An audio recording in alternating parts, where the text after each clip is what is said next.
कथा आगे बढ़ती बढ़ती पहुंचती है भगवान के एक भक्त की, एक सखा की, एक मित्र की कथा।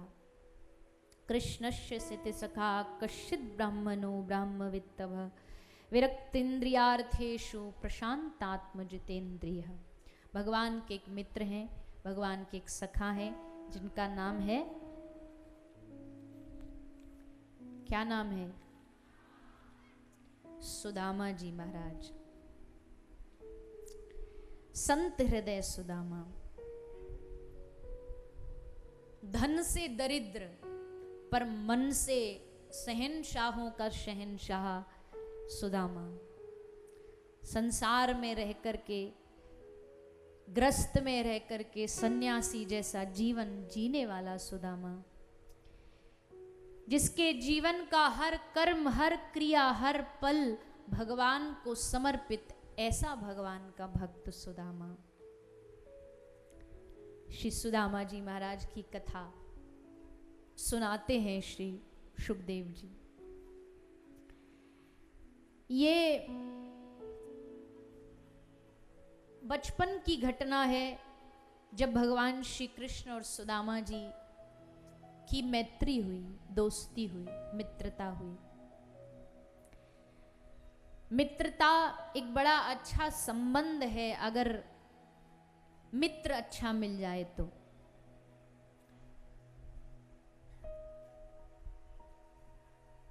सुदामा, जब भी मित्रता की बात आएगी तो पहला नाम कृष्ण सुदामा ही आएगा, क्योंकि इस मित्रता में कोई भी मांग नहीं थी, कोई भी किसी प्रकार की याचना नहीं थी।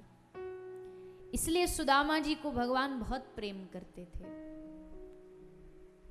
लेकिन भागवत में लिखा है कि सुदामा जी महाराज जब बड़े हुए, विवाह हो गया, बाल बच्चे हो गए,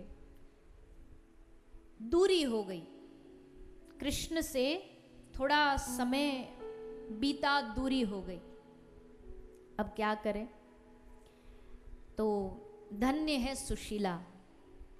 पत्नी कौन? हमारे सनातन धर्म में पत्नी को धर्म पत्नी कहा गया है।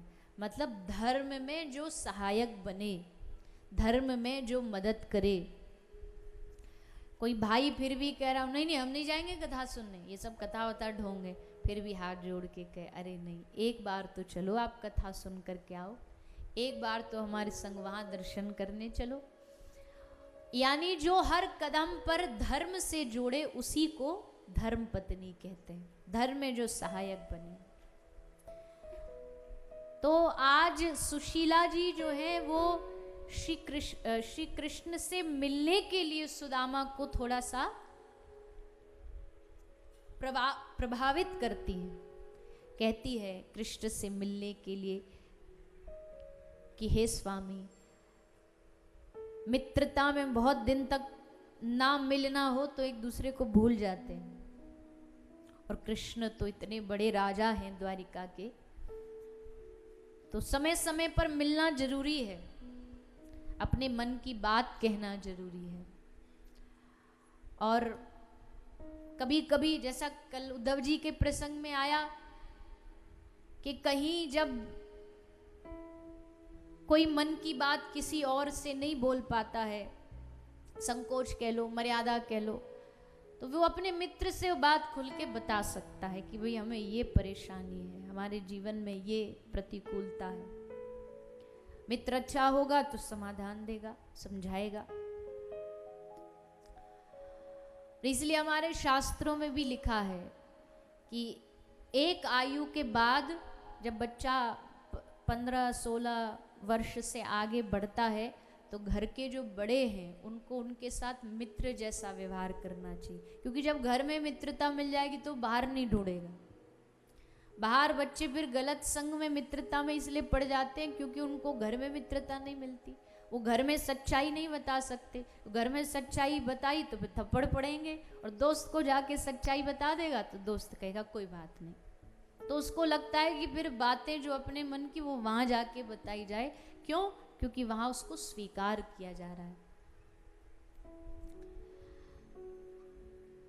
तो सुशीला कहती है कि नाथ, अपने मित्र को जाकर के अपने मन का हाल बताओ, घर की परिस्थिति बताओ। सुदामा जी ने कहा, देखो सुशीला, मिलने जाऊंगा, दर्शन करूंगा, क्योंकि मेरा भी मन करता है अपने मित्र से मिलने का, पर अगर तू कहे कि परिस्थिति बता के कुछ ले आओ, कुछ मांग लाओ, तो सुशीला ये तो संभव नहीं है। मैं कृष्ण से ये सब नहीं मांग सकता। सुशीला ने कहा, अच्छा ठीक है, आप चले तो जाओ। पर बड़ी बुद्धिमान थी सुशीला, जानती हैं ये मेरे पतिदेव तो भोले भाले, ये तो बोलेंगे नहीं वहां जाके, कुछ ऐसी निशानी भेजू जिसको देख के कृष्ण समझ जाए कि इनकी घर की हालत बड़ी गंभीर है। तो जो चावल की पोटली बांध के दी ना सुशीला ने, वो अपनी साड़ी का एक कोना फाड़ा, उसमें बांध के दी, फटी साड़ी। क्योंकि जीवन में जब से सुशीला इस घर में आई, उसको सुख के नाम पर कुछ नहीं मिला। एक जोड़ी वस्त्र, एक उसी को धोना, उसी को पहनना, लेकिन कभी सुशीला ने भगवान से शिकायत नहीं करी, ये चाहिए वो चाहिए। सुदामा से कभी शिकायत नहीं करी। है माताओं, सुन रही हो? मतलब समझ रही हो? मतलब ये है कि बात बात पर रूठ गई, तुम हमको सोना नहीं लाए, तुम हमको डायमंड नेकलेस नहीं लाए, ये बात बात पर रूठना ये छोड़ दो।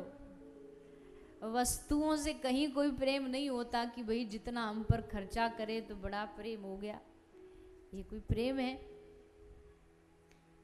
घर की कोई परिस्थिति कभी कभी ठीक नहीं होती तो कई मैया बड़ा ताने दे दे करके कि ये नहीं है, मैं मायके में तो ऐसी थी, इतना पैसा था हमारे पास और यहाँ तो नौकरानी बन गई।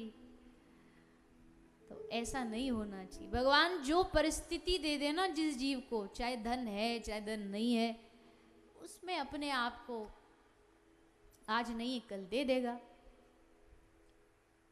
समय बदलता है, दिन बदलते हैं। अच्छा, कई लोग सुशीला जी को भी ऐसा ही बताते हैं कि सुदामा जी को बड़ा परेशान करती थी कि सुदामा जी ये लाओ वो लाओ। और भागवत में तो ऐसा कहीं लिखा नहीं कि सुशीला ने कभी ये मांग की हो कि ये दो वो दो, क्योंकि सुशीला भी भक्त थी। हाँ, एक स्त्री होने के नाते कभी कभी आ जाता, और 2 बच्चों की माँ थी, बच्चों को जब भूखा देखती तो अपने आप दिल पिघलता कि मेरे बच्चे भूखे हैं,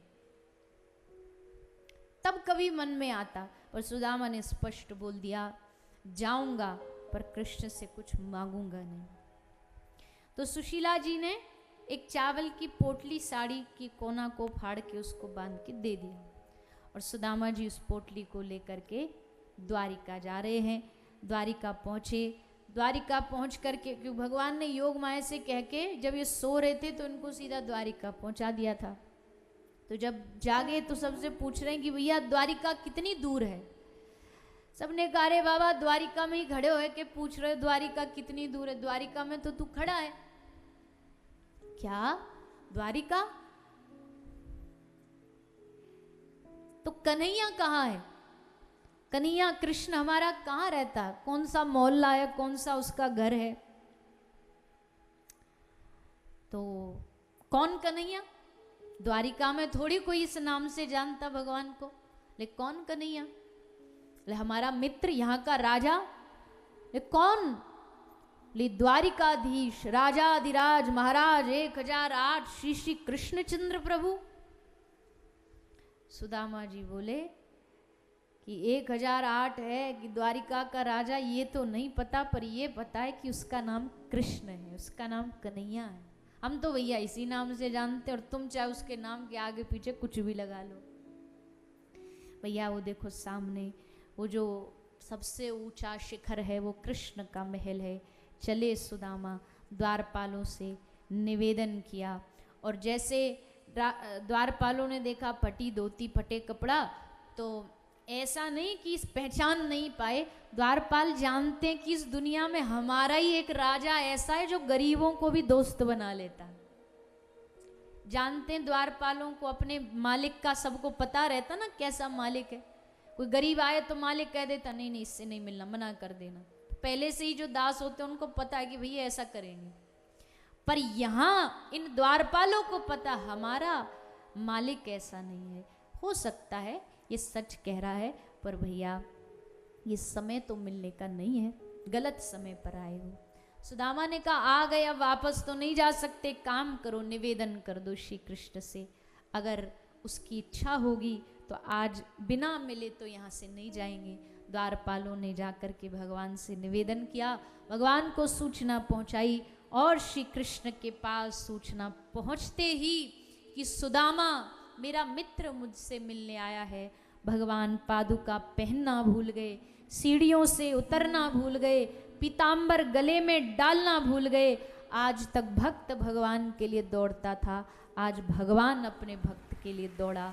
भागते भागते भागते भागते श्री कृष्ण सुदामा के सामने आके खड़े हो गए, गले से लगा लिया, हृदय से लगा लिया,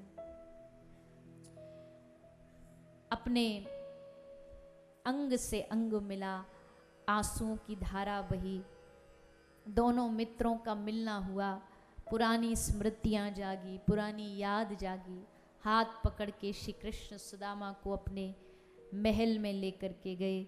सभा में हड़कंप मच गया, अरे भैया कोई बड़ी विशिष्ट विभूति आई है, बड़ा विचित्र आदमी आया है, देखने में तो एकदम गरीब सा लगता है, पर उसके लिए हमारे ठाकुर देखो कैसे बावरे की तरह भागे, और तो और उसके चरण धो रहे हैं। चरणों को पकड़ा ठाकुर जी ने और उस पर हाथ फेर रहे हैं। अनगिनत कांटे लगे हैं सुदामा के पांव में, एक एक करके भगवान उनको निकाल रहे हैं और भगवान के युगल नैनों से गंगा यमुना बह रही है, अश्रुधार बह रही है। आज कितने दिनों बाद सुदामा आया है, भगवान चरण धो रहे, लक्ष्मी जी रुक्मणी जी हवा कर रही हैं। कौन कहता सुदामा गरीब है? गरीब होते तो लक्ष्मी हवा करती, पंखा करती। रुक्मणी पकड़ के पंखा झल रही है, लक्ष्मी पंखा कर रही है और लक्ष्मीपति चरण दबा रहा है। ये कोई गरीबों के लक्षण है? सुदामा गरीब नहीं है, सुदामा तो इस दुनिया का सबसे अमीर व्यक्ति है।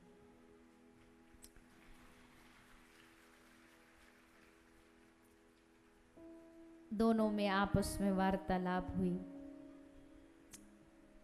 भगवान ने पूछा तेरो ब्याह होयो?